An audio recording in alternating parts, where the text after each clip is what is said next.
Welcome to the Sports Jam for the week of October 8th. I'm John Jacobson. I'm Jay Wilcox. Today on the show, we'll get set for the soccer playoffs by hearing from the undefeated Champlin Park boys team and meet a jack of all trades for the Maple Grove football team.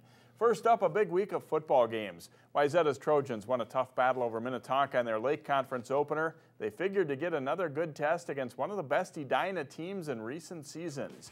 Number 2, Wayzata hoping to stay unbeaten as they face the number 3 Hornets. After forcing a short Wayzata punt into a strong wind, Edina takes advantage of that wind as kicker Patrick LaCour with a 44-yard field goal. Edina plays a very strong first half. Quarterback Mark Hanberg spins left and sees an opportunity to run. He weaves through the Trojans' D to score, and it's 13-3 Hornets at the half. The Trojans, though, changed that in the third quarter as Marley Allison's punt is smothered by Saul Eugene. Chris Pearson gets the recovery on the play for a touchdown, and Wayzata is quickly within 13-10. Edina's pinned deep again. Allison gets this one away, but it's a low liner into the strong wind. Brett Clausen scoops it up and heads upfield behind some strong blocks. Clausen is brought down at the 1, but it sets up the go-ahead score on a quarterback sneak. It's 17-13, and the Trojans have the momentum. But here's the biggest play of the night coming up. Edina's pinned deep again, but Hanberg throws over the top to the very dangerous receiver Allison.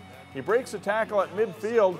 Clausen doesn't give up and catches Allison late, but he fights his way into the end zone. Edina holds on for the 20-17 win as they break a 4-game losing streak against the Trojans. With the help of a loss that turned into an Osseo forfeit, Maple Grove's football team is now undefeated through 6 games. The Crimson facing Centennial in their homecoming game. First quarter, Blake Skya throws a 10-yard touchdown pass to Jake Winicky, 6-0 Crimson. Second quarter, after Maple Grove loses a fumble, the defense comes through. Eric Scrivseth recovers a Centennial fumble in the end zone. Crimson touchdown makes it 13-0. Later in the second, Skya and Winicky hook up again. It's a 15-yard score to make it 19-0 Maple Grove at halftime.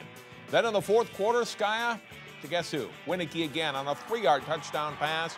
26-6 Maple Grove. They go on to win it 33-6.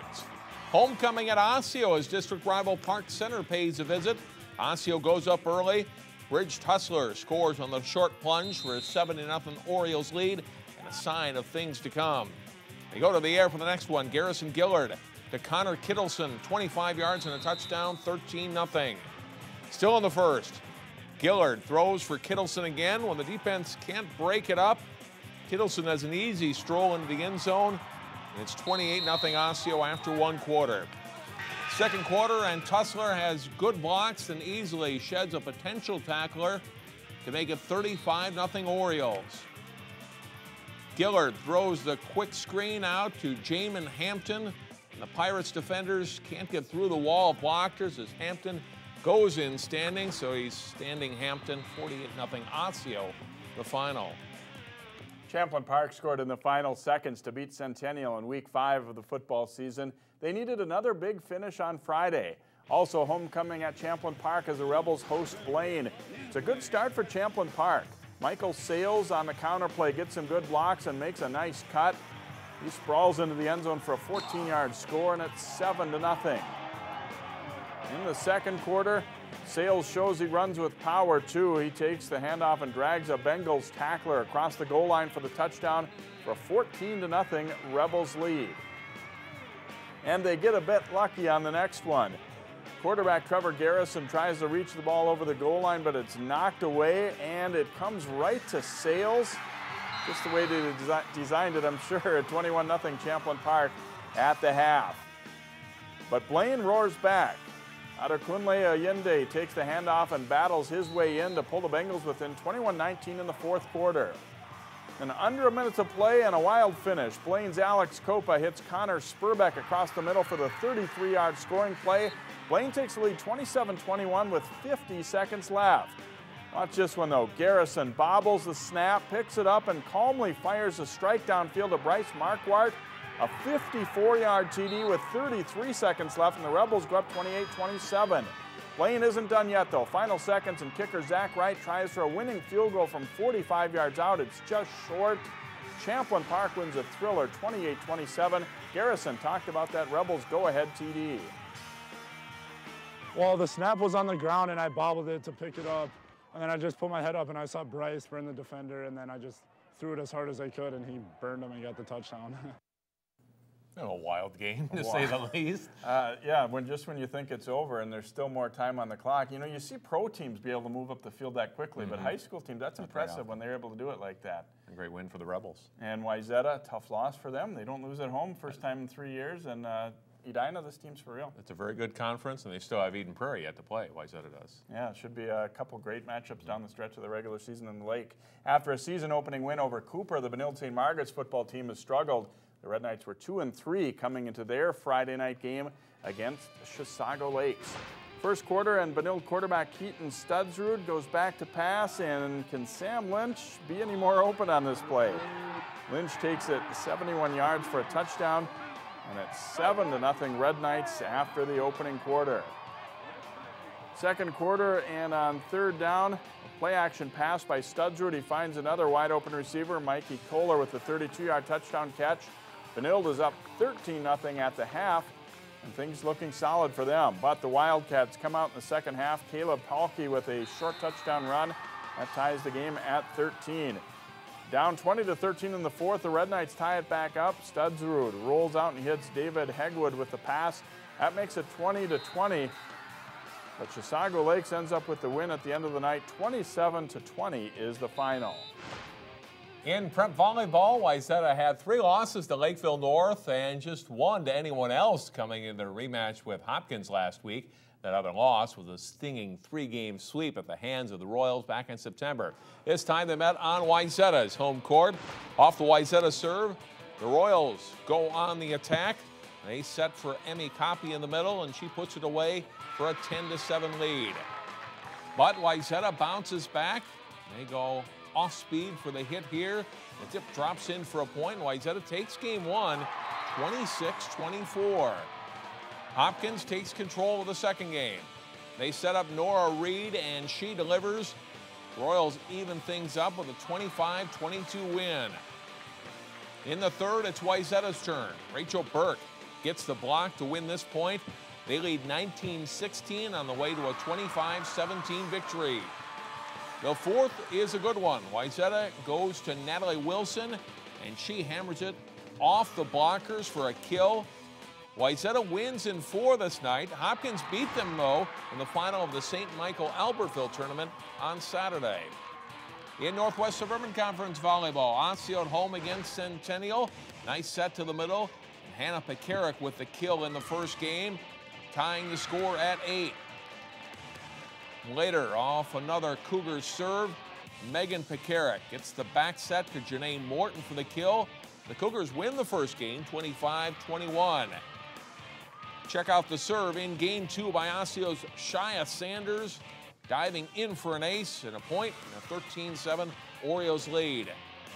Then it's Clark Sanders with a kill off the set from Megan Pekarik. Osseo goes on to take game 2, 25-18. The Orioles win the final 3 games to beat the Cougars in 4. They host Champlin Park live on Channel 12 Tuesday night at 7 o'clock. John, a pretty good season so far for Osseo. Hopkins and Wayzata keep trading back and forth wins, and they're very likely will play again in section tournament play. Straight ahead, playoff action in tennis, plus get set for the postseason in soccer. And Sports Jam rolls on.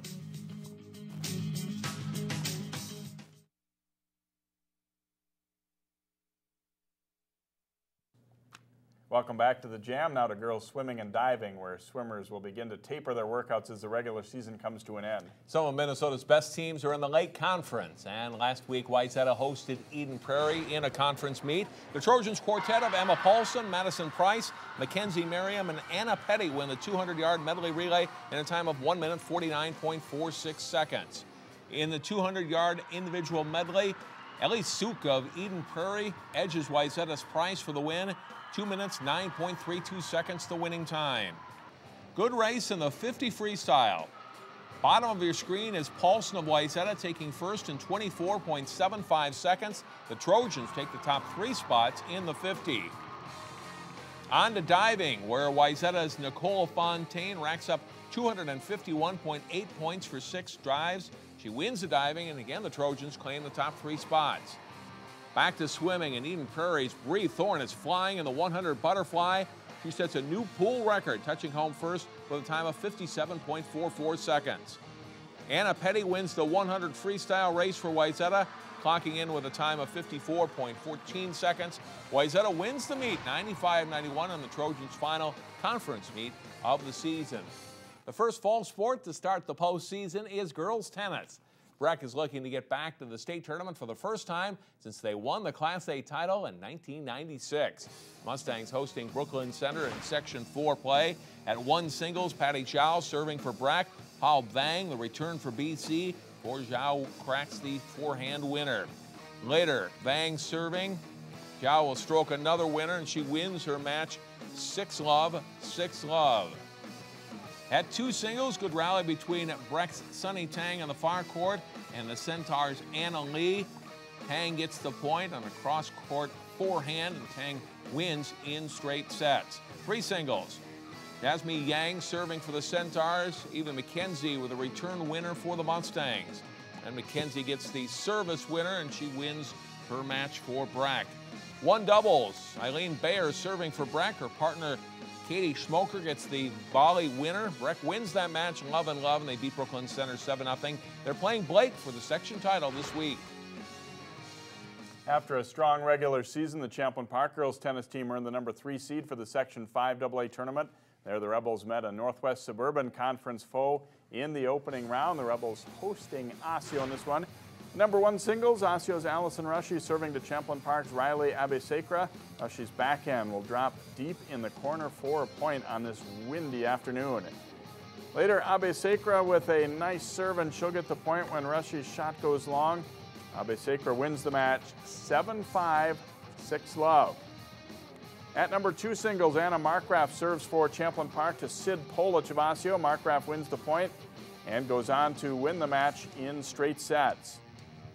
To 3 singles, Sarah Handel in the far court for Champlin Park. Dana Baki for Osseo. Baki will get the cross-court forehand winner on this point. But Handel answers with a return winner. She goes on to win the match 6-1, 6-love for the Rebels. To number 1 doubles, Maddie Johnson serving for Osseo. Steph Lindgren with the backhand winner here for the Rebels. And then it's Lindgren's partner, Liz Kelly, serving. Kelly's backhand will set up a volley winner for Lindgren on this point, and they win easily 6-1, 6-love. Number 2 doubles, Jessie Kelly and Emily Sjostrom in the far court for Champlin Park. Kelly will rip the volley winner. They win the match 6-1, 6-1. The Rebels win all 7 matches. They beat Coon Rapids then in the quarterfinals and face Centennial in the semis. That brings us to the postseason in soccer. Yeah, several local teams are high seeds in their respective sections. Unbeaten Champlin Park is the number 1 seed in Section 5 AA boys soccer. Park Center is seeded 2nd with Mounds View 3rd. Maple Grove is seeded 6th with Osseo 8th. Champlin Park hosts Osseo Tuesday, while Park Center is home to play Centennial, and Maple Grove travels to Mounds View. The semifinals are Thursday with the section final next Tuesday. Minneapolis South grabs the top seed in Section 6 AA boys with St. Louis Park 2nd and Wayzata 3rd. Hopkins is seeded 6th and Cooper 8th. In the quarterfinals Thursday, Cooper is at South. Armstrong travels to St. Louis Park, while Hopkins hosts Wayzata.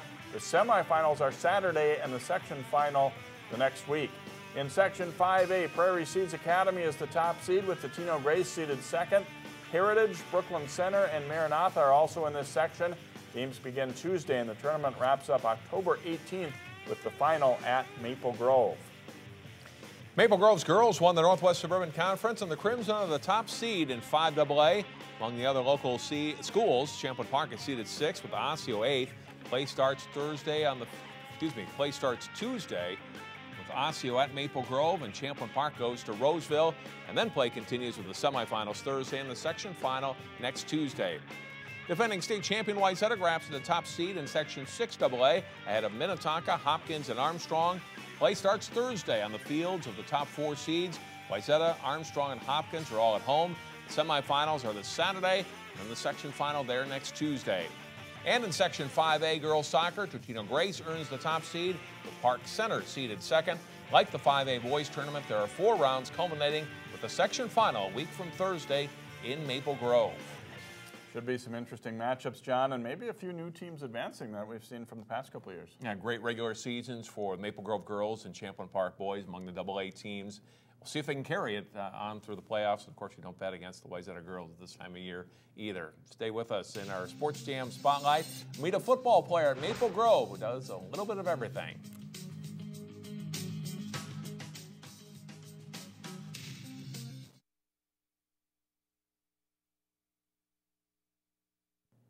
Well, it's been quite a season so far for the Maple Grove football team. On this week's Sports Jam Spotlight, we meet a senior who has his hand in a lot of the action for the Crimson. He's certainly a Jack, or in this case, Brycen of all trades. Maple Grove's Brycen Wojta does a little bit of everything for the Crimson. Wide receiver. Cornerback. Quarterback. Punt returner. Kicker. I've always grown up being that guy who plays defense, offense, kicking. It's just everything I've loved to do. I just always like to be as involved in the team as I can be, just to help us win. Anytime you can have a kid that can kick, and pretty much he's a good punter too. He haven't done that, and he can pass, and he can play DB, and he's a great playground kid. And I think for our personality and what we do, we kind of want him to have fun and sell. That's kind of a big thing for us. So he's a perfect fit for what we do, and he accepts any role we give him. So it's been great. He's been very unselfish from day one, so it's been awesome. Wojta is a very good kicker, as well as excelling at defensive back and as a return man. It's as a wide receiver that he really stands out, though, teaming with Jake Winicky to give the Crimson a potent tandem. It's really coming along really great. I mean, we have him doing all the long routes that he can just beat anybody deep. And then they got me out doing the intermediate routes and all the motions, and just our offense just come together really nicely, and so far it's been really nice. And his quarterback sure appreciates what Brycen, who's one of the leading pass catchers in the Metro, does for the offense. And a lot of it's because of his routes, his hands, and just his overall IQ for the game. He's able to run routes deep. He can go up and get the fade ball. He can run underneath, catch the slants, the hitches, and he's really everything you want out of a receiver, especially because he can go in motion and get handoffs. He's really like he's like the Percy Harvin of our team. He can do everything for us.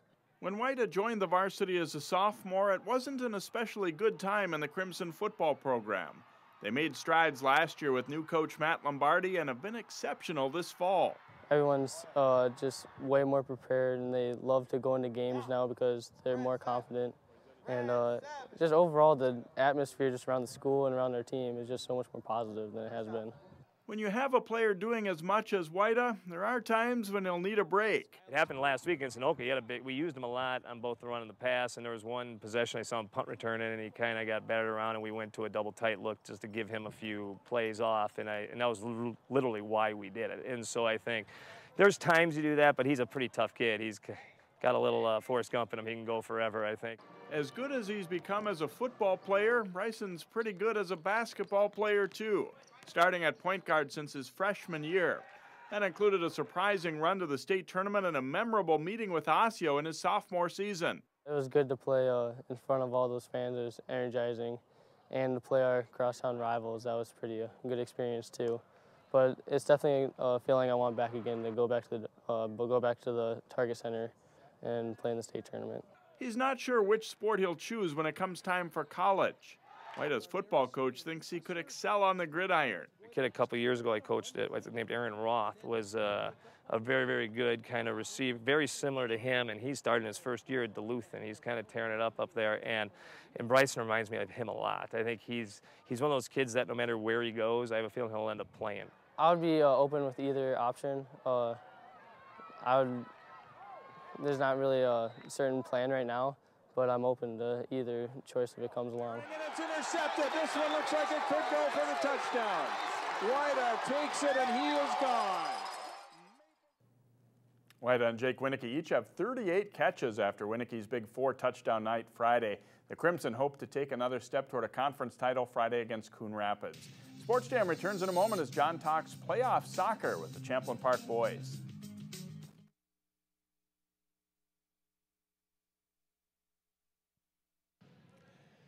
The high school soccer playoffs get underway later this week, and the Champlin Park Rebels boys soccer team is the #1 seed in Section 5, and they join us now on Sports Jam. Assistant coach Scott Dossett, along with players Sydney McLean and Josh Eckhart. And Josh, how much fun has this been to get to this point and a great season for the Rebels?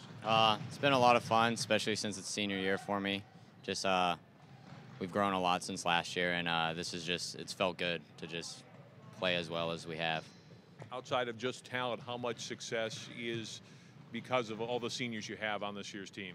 I think a lot of it comes from them. I mean, a lot of us have played for 2 years, so we know what it's like to be in this situation and everything. So I think it just brings a lot of leadership and experience onto the field.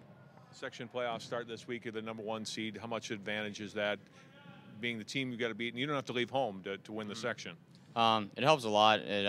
Get to play on home field, so we're a lot more comfortable with that. It helps being able to play an easier team first, but we're going to bring it like we have every game. Good luck in the playoffs. Thanks for joining us. Thank you. Sydney McLean, what has made this team so good this season? What have you guys done well as a team? I mean, do you think you're a much better offensive team than most of the teams you're playing, better defense, a combination of both, or what is it? It's a combination of both. It seems that we score a lot of our goals on counterattacks, so I think we're like a combination of both. You know, Josh talked about the experience you have. Did you expect coming into the season, though, that you'd be this good? I knew we were going to be good, but I didn't think it was going to be like this. Now you're into the section playoffs, whole new season. What does it take to continue on in the playoffs here? We've been playing good, but we need to step it up and play a lot better to move on to state. Sydney, good luck in the playoffs. Thank you. And Coach Dossett, has this exceeded your expectations as a coaching staff? We have very high expectations coming in, but we also like to be realistic. So this is an amazing accomplishment for any team, so really proud of the boys. I can't say I'm surprised, but it took a lot of work to get here.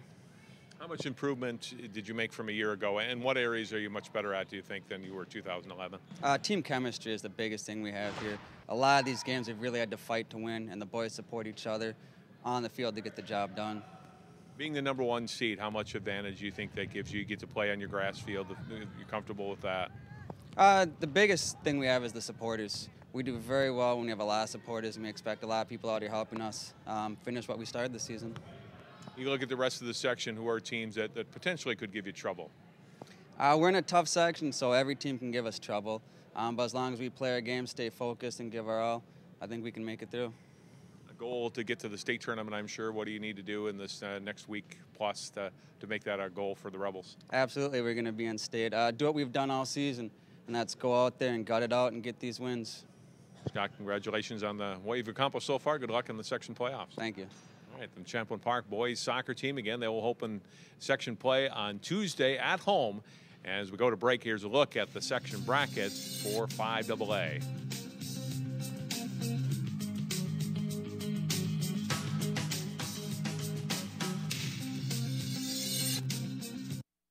Watch Channel 12 and stay informed about the local political issues that affect you. It's Local Vote 2012 on Channel 12 and 12.tv.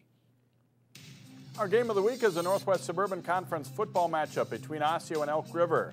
Watch that game here on Channel 12 Saturday night at 8:30 or Sunday afternoon at 5. You can also catch it live on the web at new.livestream.com/NWCT12. All of our games in the regular season can be seen live on the web now. And that will do it for this week's Sports Jam. Thanks for watching. I look forward to bringing you another show next week. Have a great week.